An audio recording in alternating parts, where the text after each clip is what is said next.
Well, of course, I wrote this before I heard what they had to say, but I'm afraid I couldn't even begin to address all the lovely points they made. I dispute some of them, but what you're going to find that I'm going to read is actually what I'm going to read is proof of what they have said. This is one more little thumb on the scale of collegiality. And it might be boring a little bit, but it's short. I want to thank the panelists for coming here and being very kind about my work. I figured they would be. I can easily return this favor, as I have been motivated and inspired by each.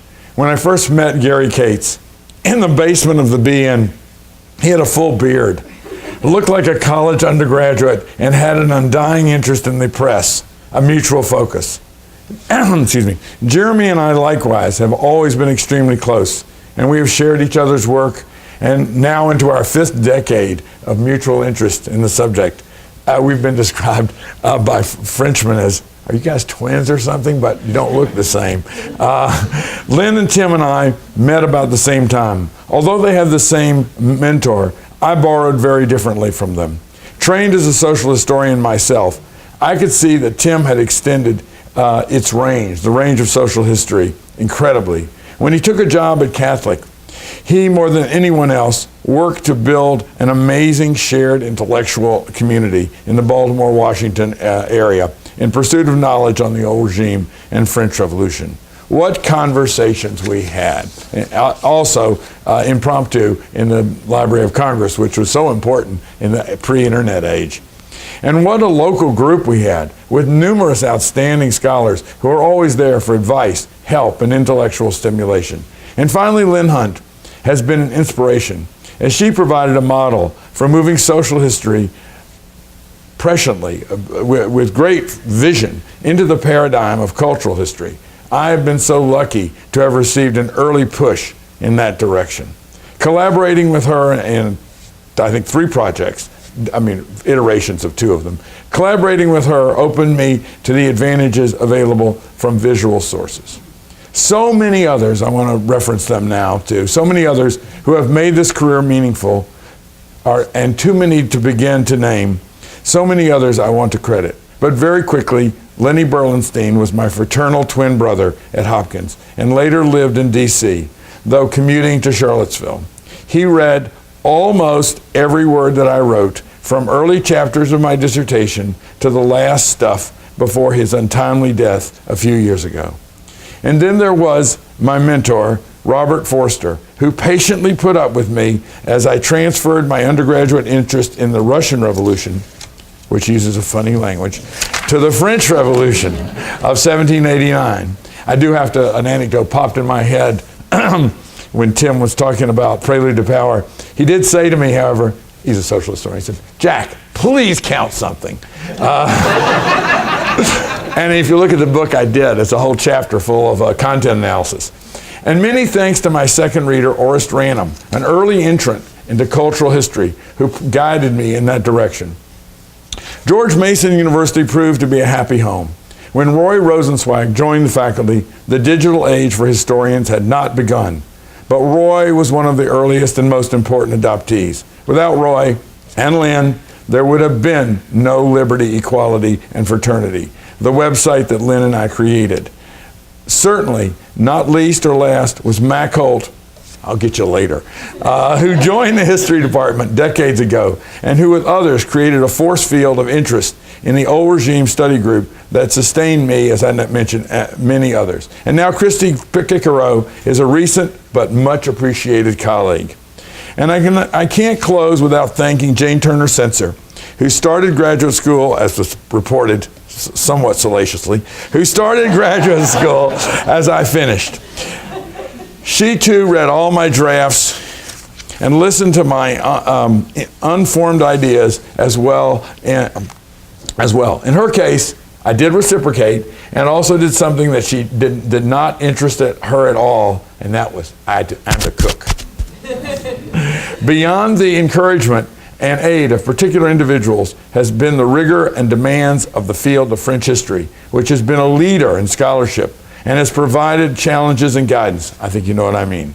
Alongside the competitive spirit which pushes us to do better and think harder lies a larger community in which not only challenge but also support is always available.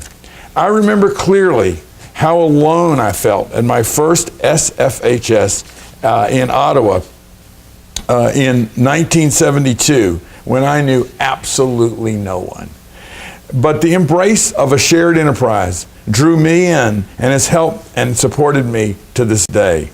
Praise the bridge that carries you over. That's what kept coming to my mind. And it has characterized this profession, my career, helped my work, given a community of support and stimulation that has meant so very much that no matter how crazy our nation or my university has been, there always has been a band of sisters and brothers to lean upon. Thank you. Was about university, and I've known Jack for 40 years or so, somewhere in there.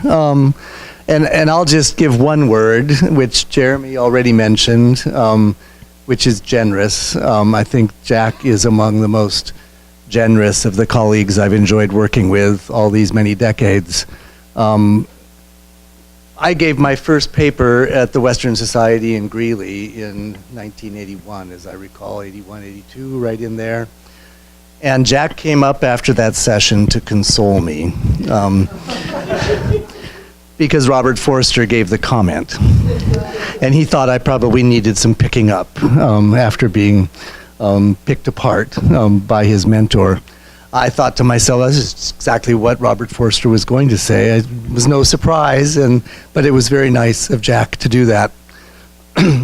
In those days, I was teaching at Arizona State University, and while I was there, drove down the freeway to chat and have lunch with Bill Sewell, who's not here this weekend. But Bill then described Jack to me as the official greeter in the Bibliothèque Nationale. And I think that certainly fits. And as I look around this room, I suspect I could probably make a list of at least half of us who I've looked across hotel breakfast rooms at over the years and seen Jack sitting with, offering some advice and some encouragement to junior scholars who have all benefited from your help and your support, Jack. So thanks for that. I'm Karen Offen, and I wanted to say a little something more about the series which was mentioned just at the end of the comments, Rewriting History, which is a magnificent series of work on the historiography, really, of many different subjects that Rutledge published, and Jack was the chief operator on the series. I want to add one word to the list of words that describes Jack, and this may not be a characteristic word: patience. He had asked me to edit the volume on globalizing feminisms to supplement the volume that Bonnie Smith had done, and it took 10 years to produce it. And Jack was very patient, and he kept encouraging, and he said, well, how about, next year? And we kept at this. Finally, it got done, and I think it was worth the wait because it's got full of world-class articles on this subject. And Jack, I want to thank you for that, but also thank you for that patience and the encouragement and all the good work you've done.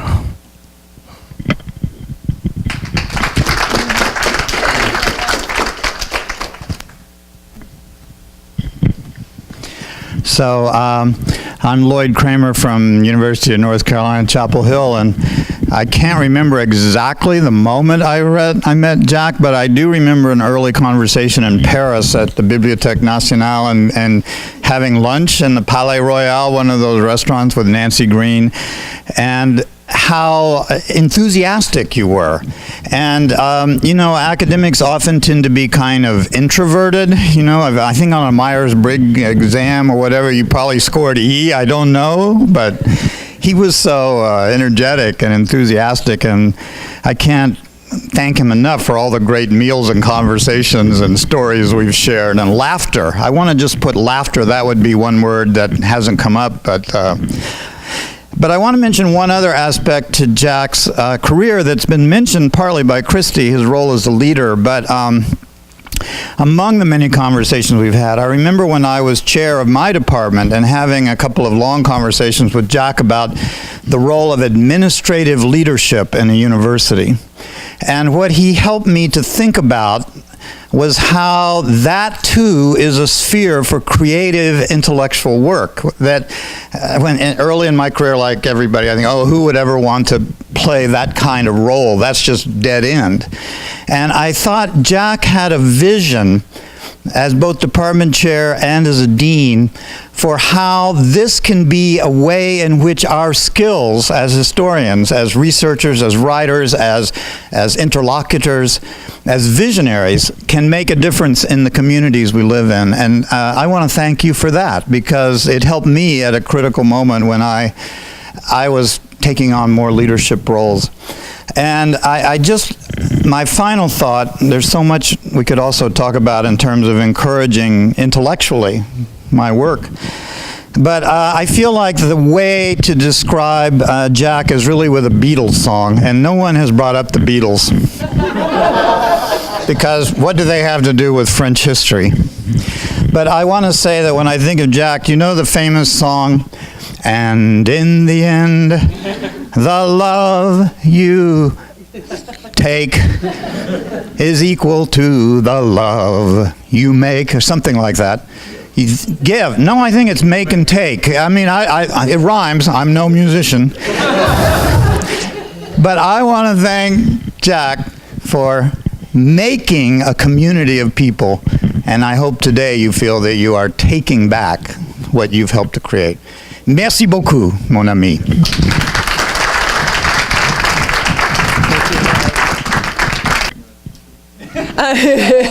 In or out of tune? May I? Oui. Okay, thank you. Hi, my name is Elizabeth Andrews Bond. I'm at Ohio State. I just wanted to thank Jack for being one of the earliest readers of my work. We met many years ago at the Consortium for the Revolutionary Era, and you offered really helpful early feedback as I was beginning to think about doing a history of the press. So I just wanted to thank you for your support, for your encouragement, for your criticism, and for reading the work at that early stage and then the dissertation. It's meant a lot. So thank you.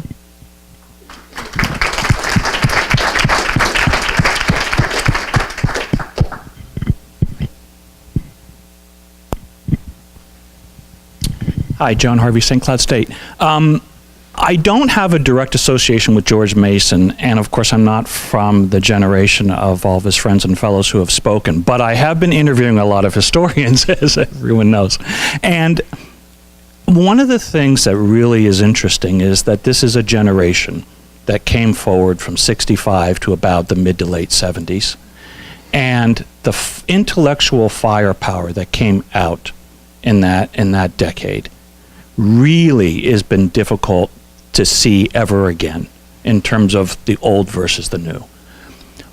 And you could say that there were other countries that had that kind of generational explosion of interest. But the point that Lynn made about sociability and friendship, that may be rather peculiar to America. And the five of you being great friends, being colleagues through thick and thin, I don't know if you could go elsewhere and see that as easily, particularly coming out of that dynamic period of the late 60s to 70s, particularly from coming back from different institutions. Stanford and Johns Hopkins weren't the same. So as someone who's younger and not a part of your generation and not directly connected, I can just say that as a witness, I appreciate, Jack, both your capacity as a personal leader amongst that group, and look, the model that the five of you and the rest have given for us younger folks, especially in the trying times that we have today.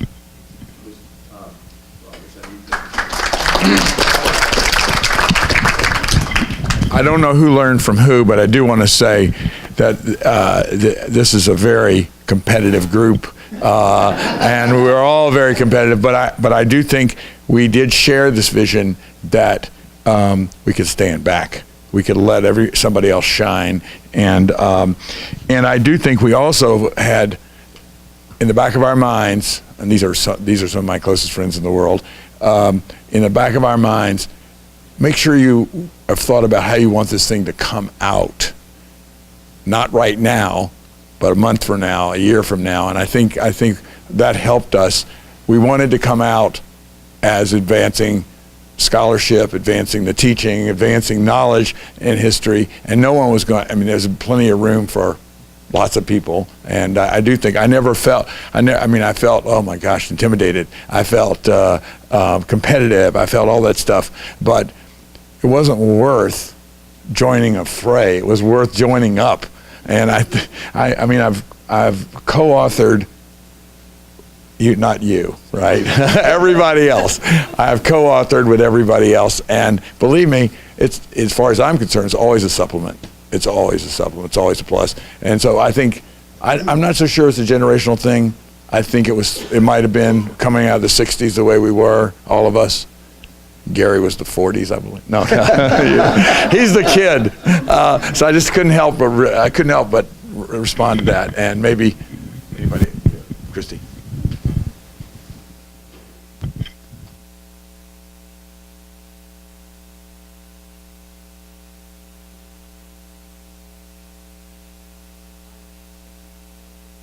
And I think so many of us are so embattled right now in our departments and in our discipline. And I'm wondering if any of you have words of wisdom for us going forward in the unhospitable environment that we find ourselves in.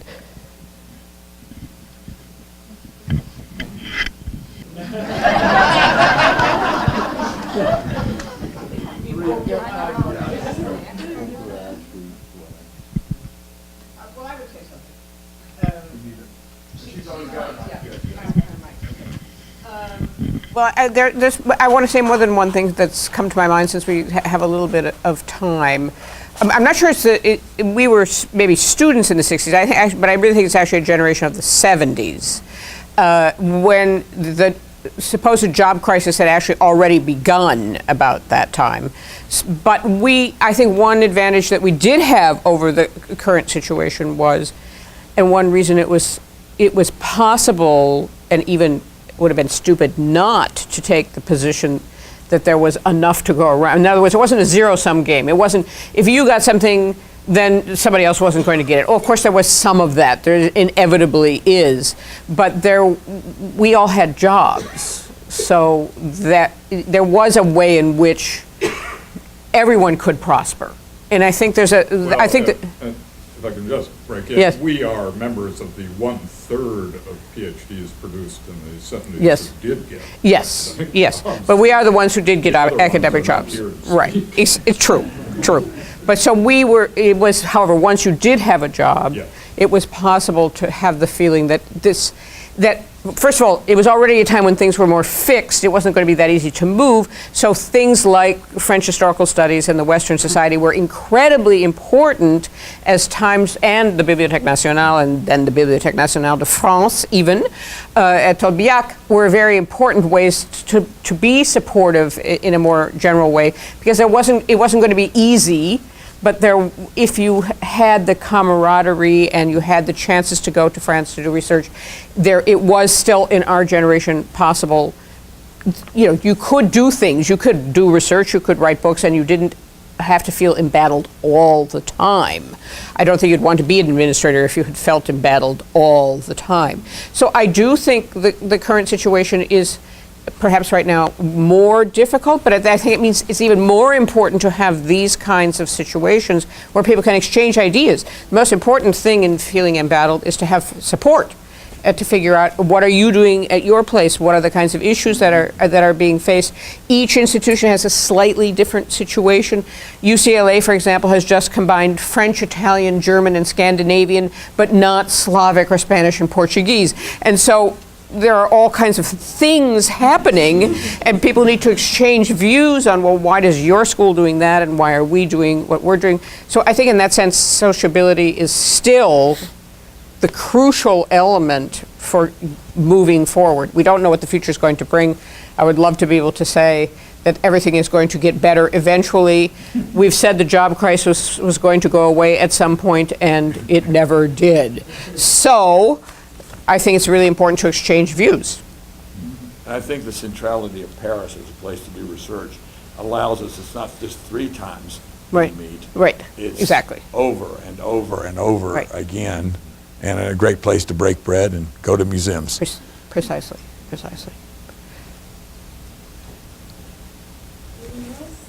Up here.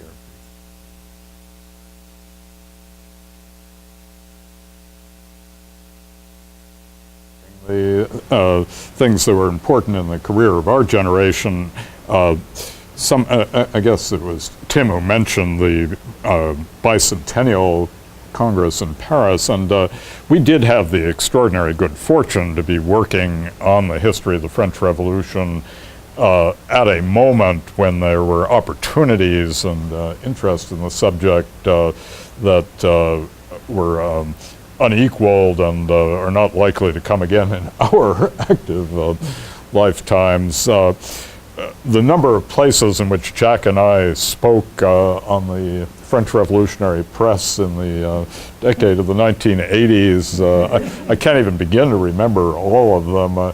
Vizille, certainly in that hair-raising ride in the bus up and down the mountain every morning. Rates go out. We wouldn't be here. Bielefeld in Germany, Haifa in Israel, where they were forcing us to drink a liter of water every half an hour so we wouldn't pass out from dehydration in their unair-conditioned university building. But it was an extraordinary moment in which you had the opportunity to talk about your own research on the subject and hear all of the other leading scholars from around the world and exchange ideas with them. And something similar has happened in recent years for the scholars who work on the history of the First World War, for example. But that was a defining period for my career, and I think for yours. Do you remember when we walked up together and met Pierre Reta, who was the consigliere of history of the press? Yeah. We walked up, and this is 1989. I'm 43 years old, and he says to me, and we're about 41. And he says to us, he says, "I've read your work. You're so young." I thought that was great. I didn't think I was young anymore. But now that you're 43 and I'm not, I see how young I am. Would you identify yourself, you who asked such a powerful question about, yeah. Legends, and I teach history at the University of Baltimore. Great. Mm-hmm. Nicole, I'm so struck by what you said, because I think we all feel a certain pessimism like you're talking about, and that this is a crisis point, but we may all feel it for different reasons, and it may be expressed on our campuses very different. For me, I would mention 2 reasons why I feel this is a crisis with headwinds. One is the recentering of European history within the history curriculum and faculties on almost all of our campuses. When Bill Sewell in 1975 gave a talk to those of us who were first-year graduate students at the University of Chicago, he made us feel like, having gone into European history, we were absolutely champions. We were like going to change the field of history. And we felt that sense. And seeing the way that European history has been recentered is both, I think we all would admit, a very good thing for history, but a difficult thing for historians of France. It's just a difficult transition for us. But one of the outer reasons that makes it even more difficult is the recentering of history and the humanities within the curriculum and faculties on our campuses. And that too, it's a wonderful thing that on my campus, women are flooding into computer science. And what's happened in the way the sciences have occupied a more central place in the liberal arts is only to be applauded as far as I'm concerned. But it's a very difficult transition for us to manage. And I say that both as a history professor and as a former dean. So I think those are the headwinds that I see us wrestling with. I think many of us have the sense that the headwinds are even more dangerous than that.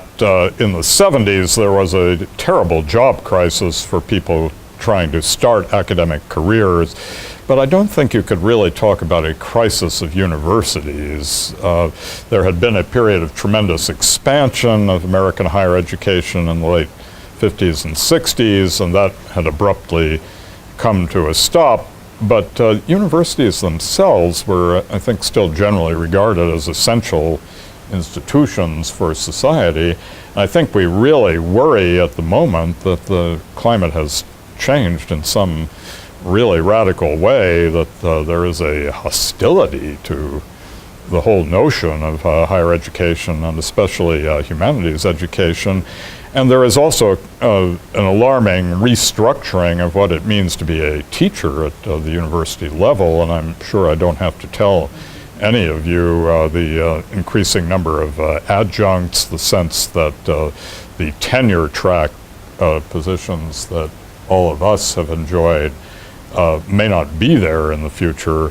I said to Lynn, we have to remember that only a minority of the PhDs in our cohort ever got academic jobs at all, but those of us who did got really good jobs, and that's why we're still here today. And now there is a real question about what kind of employment is going to be available for young people just as talented as we were trying to go into the profession. But I don't think we should end on a pessimistic note. It would be untrue to Jack's sense. Yeah, I don't think we should end on a pessimistic note, because I think that, I think what Gary was suggesting is that changes are happening. It remains to be seen exactly what their outcome is going to be. And I would just say, as someone who has studied the French Revolution and finds it more interesting with each passing year rather than less interesting, that it points to, I think, one of the sources of this particular current dilemma. I think the problems we're facing are in part actually the unintended consequence of democratization. You democratize the university, and it means it no longer stands for elite status. Therefore, there's a kind of familiarity breeds discontent kind of reaction going on, because it's happening all over the Western world. It's not a U.S. phenomenon. The more people who have gone to university, the less it is the sort of truly valued commodity, supposedly. And yet at the same time, as we know from the recent scandal, people are willing to pay almost unimaginable sums of money to get their kids into what they see as the true key to success. So I think it's more mixed. I don't think it's just that universities are being devalued. I think we're in a period when expertise is under question, but expertise is not going to go away. And though there is going to be questioning, I don't think it's going to end with we're not going to trust science, we're not going to go to doctors. I think the fact is it has to do with more of the public being engaged with these issues than ever before, which means we have a more important role than ever before in teaching people how to think through these issues. So I'm more optimistic that in the long run, democratization is not a bad thing, but it always has certain problems that come along with it that have to do with this, have to do with feminization. When more women get positions, they're less desirable.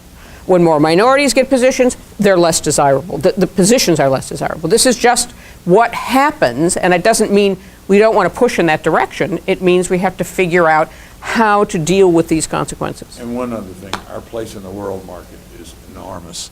Right. I mean, Jane and I were at just a regular eatery in Fairfax, and there was this table speaking French, and I didn't know we had any connection at all to Western Europe. So I couldn't, at the end, we finished our dinner. I know Jack talks to Ed the Wall. So I said to them, in franglais, more or less, to the, I mean, I was speaking English and French separately. As I said, that there was a woman there was clearly the student, if there was a student, and I said, gee, why are you here in Fairfax? And she said, I'm a student at George Mason University. This was a Parisian who's doing her undergraduate work.